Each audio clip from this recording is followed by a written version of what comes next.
talk about the good thing about atheism. Meron nga bang maganda sa wala? Anong meron sa wala? Gulo. Basta yung idea na walang Diyos.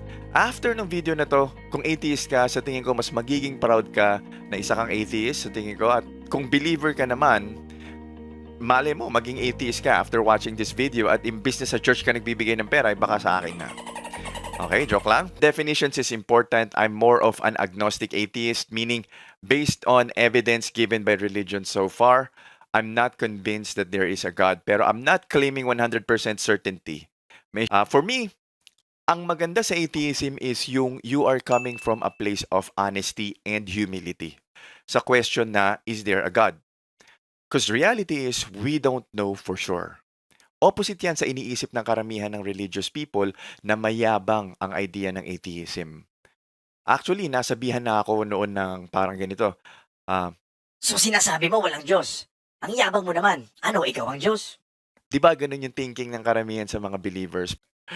Well, as an atheist, I'm simply saying na pinag-aralan ko yung mga evidence ng mga religion sa iba't ibang gods na yan at wala akong makita na totoo yan. I don't know for sure, but until magkaroon ng mas matibay na ebidensya based on scientific facts sa God mo, I'm not convinced that there is one. Yun lang. I'm not saying na magdudusa ka habang buhay kasi yung atheist God ko, paparusahan ka. Number one, hindi totoo yun.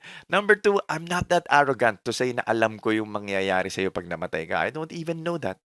So again, anong mas humble dun? Yung magsabi na tama ka 100% kahit wala kang ebidensya?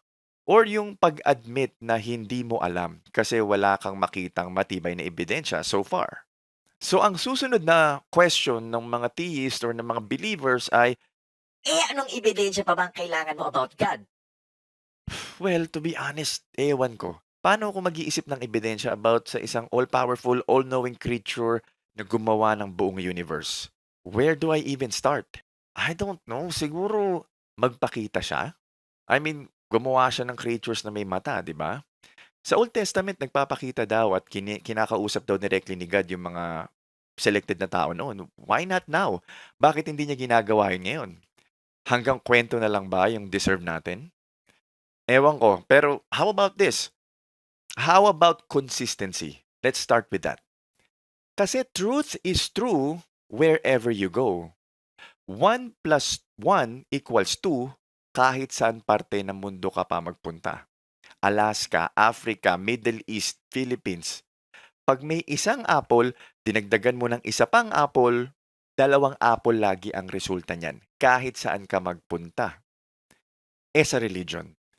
Sa ideas at itsura pa lang ni Jesus, ang daming iba't ibang paniniwala na. May American, may Japanese, may Korean, may Indian Jesus, pati mga gods, iba't ibang lugar sa mundo, iba't iba rin.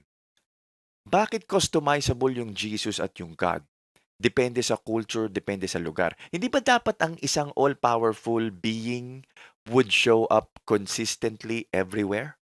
May makapangyarihan nga ba na tunay na lumikha sa atin lahat?